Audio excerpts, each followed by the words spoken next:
The ferry horn blared its final warning as dark clouds gathered on the horizon.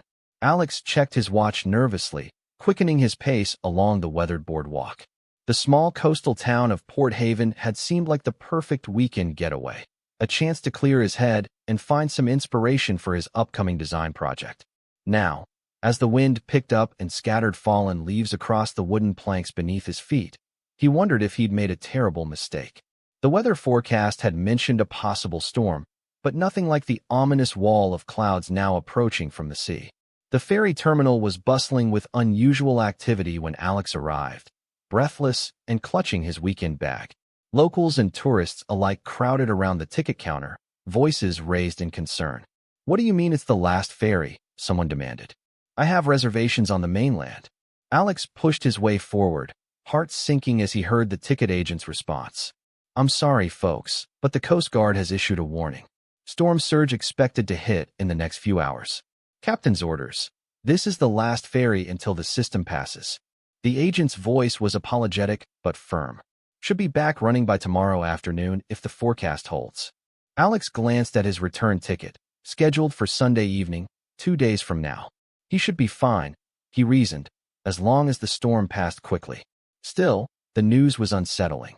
He stepped out of the line, letting others with more immediate concerns take his place. Outside the terminal windows, he could see the ferry loading its final passengers, mostly locals who lived on the mainland but worked in Port Haven. The sky had darkened considerably in just the last 20 minutes. It was then that Alex first noticed him, a tall figure in a weathered fishing jacket, leaning against the wall near the harbor master's office. The man seemed unbothered by the commotion, his posture relaxed as he scrolled through his phone. There was something captivating about his calm demeanor amidst the growing chaos. Their eyes met briefly, and the stranger offered a small, knowing smile before returning his attention to his device. Alex felt an unexpected flutter in his chest, but quickly dismissed it. He had more pressing concerns than an attractive stranger. The first fat raindrops began to fall as Alex made his way to his bed and breakfast, a charming Victorian house on the hill overlooking the harbor. By the time he reached the front porch, the rain had intensified, driven sideways by gusting winds. He rang the doorbell, already dreading the thought of being cooped up indoors for the duration of his stay. To his surprise, the door was opened not by the elderly woman who had checked him in that morning, but by a harried-looking young man in a raincoat. "Are you the guest in room 3? The man asked without preamble. "Yes, I'm Alex. Is everything okay?" The man, who introduced himself as the owner's son, explained that they were evacuating the bed and breakfast due to its vulnerable position on the hillside. "Mom's already gone to stay with my sister inland. I'm just making sure all the guests know. The town's emergency shelter is set up at the high school gymnasium." Alex felt a wave of disbelief. Evacuating? Is it really going to be that bad? Storm surge could be up to 6 feet. This old place has weathered a lot, but better safe than sorry. You'll need to gather your things. Within 20 minutes, Alex found himself back on the main street, luggage in hand, rain pelting his inadequate jacket as he joined a stream of displaced tourists heading toward the high school. The wind had picked up significantly, bending trees and rattling shop signs. Port Haven was rapidly transforming from picturesque seaside town to ghost town as locals secured their properties and headed for higher ground. The high school gymnasium was already crowded when Alex arrived, soaked and miserable. Volunteers were setting up cots and distributing blankets. He registered with a Red Cross worker who explained that they were expecting to reach capacity soon. "We're prioritizing families with children and elderly residents," she explained apologetically. "Single adults might need to double up on space." Alex nodded in understanding, though the prospect of spending the night on a gym floor with strangers was far from appealing. He found a spot against the wall and sat on his suitcase, watching as more people streamed in, many looking as shell-shocked as he felt. The constant noise, crying children, worried conversations, announcements over the PA system, made it impossible to think clearly. It was in this moment of growing despair that Alex saw him again, the man from the ferry terminal. He was helping an elderly couple with their belongings, guiding them toward the designated senior area with gentle efficiency. There was something compelling about his quiet competence, the way others seemed to naturally look to him for direction. When he finished, the man scanned the gymnasium, and once again, His eyes met Alex's. This time, instead of just a smile, he made his way through the crowd toward him. "You look like you could use a better option than this floor," the stranger said, his voice a pleasant baritone with the distinctive local accent. "I'm Jamie, by the way." "Alex. And yes, I definitely could. Got any suggestions?" Jamie explained that he lived above his workshop near the docks, a small apartment that, while modest, was on higher ground and had weathered many storms. "I've got a spare room. Well, it's more of a storage space with a futon, but it's dry and quiet." In normal circumstances, Alex might have hesitated to accept such an offer from a stranger. But these weren't normal circumstances, and something about Jamie's straightforward manner inspired trust. "That sounds a lot better than this chaos. Are you sure you don't mind?" "Wouldn't have offered if I minded," Jamie replied with a shrug. "Besides, storms like this, people should help each other out." The journey to Jamie's place was a battle against the elements. The rain had intensified to a driving downpour, and the wind howled through the narrow streets. Jamie led the way confidently, occasionally pointing out landmarks that were barely visible through the gloom. "That's my workshop down there," he shouted over the storm, gesturing toward a sturdy building at the end of a pier. "Living quarters are upstairs."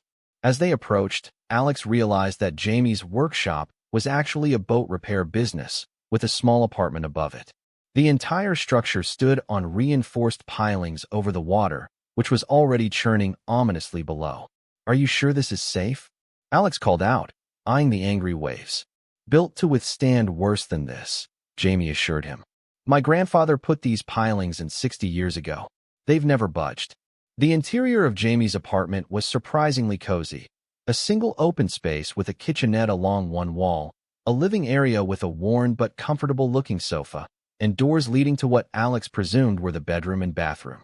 The promised spare room was indeed little more than a closet with a futon, but after the prospect of the gym floor, it looked like luxury accommodations. "It's not much," Jamie said, suddenly seeming a bit self-conscious as he watched Alex take in his home. "But it's dry, and the view's usually worth it." "It's perfect," Alex assured him, setting down his bag. "I can't thank you enough." As the evening progressed, the storm intensified.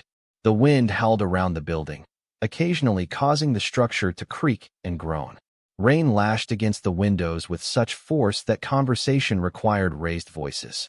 Jamie prepared a simple dinner, canned soup and grilled cheese sandwiches, which they ate at the small kitchen table while watching the storm's fury through the windows.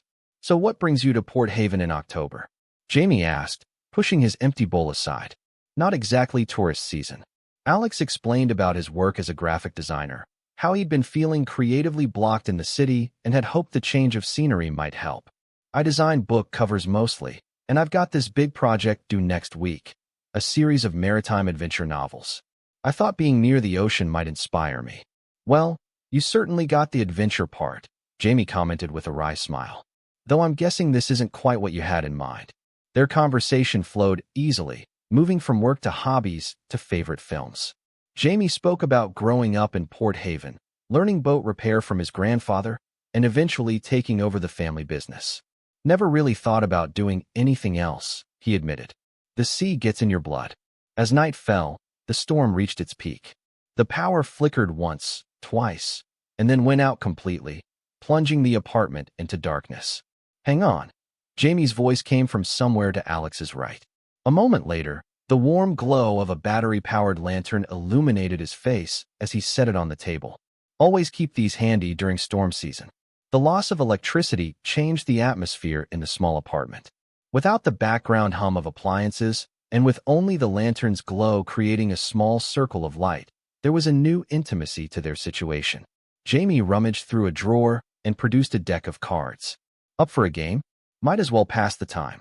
They played gin rummy at the kitchen table, the lantern between them casting dramatic shadows across their faces. Alex found himself studying Jamie's features, the strong line of his jaw, the way his eyes crinkled when he laughed, the careful precision with which he arranged his cards. There was something compelling about him, a groundedness that Alex found increasingly attractive. As the night wore on and the temperature in the apartment dropped, Jamie disappeared into his bedroom and returned with a thick woolen blanket. "Only have the one, I'm afraid," he said, draping it over Alex's shoulders. The spare room doesn't have much in the way of bedding. We could share, Alex suggested, then felt his cheeks warm at the potential implications of his words. The blanket, I mean. No reason for either of us to be cold. Jamie's expression was unreadable in the dim light, but after a moment, he nodded and moved to sit beside Alex on the sofa. They arranged the blanket over both their laps, their shoulders touching slightly in the process. The simple contact sent an unexpected jolt through Alex's body. The storm continued to rage outside, but inside the small apartment, a different kind of tension was building. Their conversation had grown quieter, more personal. Jamie spoke about his last relationship, with a summer visitor who had returned to the city come fall, unwilling to consider a long-distance arrangement. Alex shared stories of his own dating disasters in the city, the difficulty of finding genuine connection in a place where everyone was always rushing to the next thing. Sometimes I think I was born in the wrong era, Alex admitted. Everything moves so fast now. People don't take time to really know each other. That's one thing about small towns, Jamie replied. Time moves differently here. You get to see people in all seasons, not just their highlight reel. At some point, without either of them quite acknowledging it, they had shifted closer together under the blanket. Alex was acutely aware of the warmth of Jamie's body beside him. The subtle scent of his soap mingled with the tang of sea salt that seemed to cling to him permanently. When Jamie reached for his water glass, his hand brushed against Alex's knee, lingering perhaps a moment longer than necessary. I should probably turn in, Alex said eventually, though he made no move to get up. It's been a long day, right? Jamie agreed, equally stationary. Their eyes met in the lantern light, and for a suspended moment, Alex thought Jamie might lean in closer. Instead, he stood abruptly, breaking the spell. Let me get that futon set up for you. The spare room was chilly without heating, and the futon was lumpy in all the wrong places. Alex lay awake listening to the storm and thinking about the man in the next room. It had been a long time since he'd felt this kind of immediate attraction to someone, and the circumstances made it all the more intense. But Jamie lived here in Port Haven, and Alex would be leaving as soon as the ferry resumed service. Starting something would be impractical, even foolish. These sensible thoughts were interrupted by a particularly violent gust of wind that made the entire building shudder. A moment later, there was a crash from the main room, followed by Jamie's muffled curse. Alex got up to investigate and found Jamie picking up the remains of a broken lamp, knocked over by a window that had blown open. Need a hand? Alex offered, moving to help secure the window against the storm's assault. Thanks, Jamie said, their fingers brushing as they worked together to latch the window firmly. Sorry if it woke you. I wasn't sleeping, Alex admitted. Too much on my mind. They stood close together in the darkness, the lantern having been turned off to conserve batteries. The only light came from occasional flashes of lightning that illuminated Jamie's face in stark, beautiful relief. In one of these brief moments of illumination, Alex saw something in Jamie's expression, a longing that mirrored his own. Alex, Jamie began, his voice low and uncertain. Whatever he might have said was lost as another powerful gust rocked the building, this one accompanied by the sound of something heavy hitting the roof. Both men instinctively looked up, then at each other with wide eyes. Probably just debris, Jamie said, though he didn't sound entirely convinced. This place has weathered worse. But the storm seemed determined to test that assertion. Over the next hour, the wind intensified further, and the sound of the waves beneath them grew more threatening. Sleep was out of the question. They ended up back on the sofa, huddled together under the blanket, listening to the fury of nature and talking in low voices about everything and nothing. I've never seen it this bad, Jamie admitted, a note of worry creeping into his voice for the first time. If the surge gets much higher. He didn't need to finish the thought. Alex could feel the occasional tremor running through the structure as waves crashed against the pilings below. The comfortable security he had felt earlier was rapidly eroding. Should we try to leave? Head to higher ground, he asked. Jamie shook his head. Roads will be flooded by now. Safest to stay put unless it gets much worse.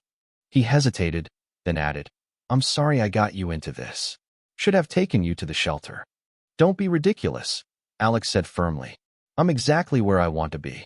The words hung between them, laden with meaning beyond the immediate situation. Jamie turned to look at him, his expression questioning. In response, Alex did what he'd been wanting to do since their eyes first met at the ferry terminal. He leaned forward and pressed his lips to Jamie's. For one heart-stopping moment, Jamie didn't respond, and Alex began to pull back, mortified. But then Jamie's hand came up to cup his face, and he was kissing him back with an intensity that took Alex's breath away. The storm outside seemed to fade into the background as they lost themselves in each other, the blanket tangling around them as they shifted closer. When they finally broke apart, both slightly breathless, Jamie rested his forehead against Alex's. "Been wanting to do that since I saw you looking so lost at the terminal," he confessed. "Why didn't you?" Alex asked, his fingers tracing the line of Jamie's jaw. "Didn't seem right, with you just passing through." Jamie's voice held a note of resignation. "Still doesn't, I suppose." The reminder of Alex's impending departure cast a shadow over the moment. But before either could dwell on it, the building gave another alarming shudder, this one more prolonged than before. A new sound joined the cacophony of the storm, water sloshing directly beneath the floorboards. "That's the surge," Jamie said, pulling away and moving to the window. "It's higher than I thought." Alex joined him, peering out into the darkness. In flashes of lightning, he could see that the water had indeed risen dramatically, now swirling just a few feet below the apartment floor. The pier that connected the building to the mainland was partially submerged. "We need to move to higher ground," Jamie decided, his expression grim. "This place is sturdy, but I don't want to test just how sturdy." They hurriedly gathered essentials: the lantern, Jamie's emergency radio, their phones, wallets, and a few bottles of water. The blanket was wrapped around Alex's shoulders as they prepared to venture out into the storm. But when Jamie opened the door, they were met with a wall of wind and rain so fierce it nearly knocked them backward. "Can't go that way," Jamie shouted over the storm, forcing the door closed again. Pier might be too damaged anyway. They were effectively trapped, the rising water below, the storm making escape impossible. For the first time, real fear began to creep into Alex's consciousness. He'd come to Port Haven seeking inspiration, not danger. The irony wasn't lost on him. Jamie, however, remained calm. "We'll be okay," he assured Alex, guiding him back to the sofa. "This building stood through hurricanes. The surge will peak soon and then recede. We just need to wait it out." They sat close together, the blanket now wrapped around both of them. Outside, the storm continued its assault, but inside, a different kind of energy had taken hold. There was something about facing danger together that stripped away pretenses, Alex thought. In just hours, he felt he knew Jamie better than people he'd worked with for years. "Tell me something you've never told anyone," Alex said, seeking distraction from the worrying sounds around them. Jamie was quiet for so long that Alex thought he might not answer.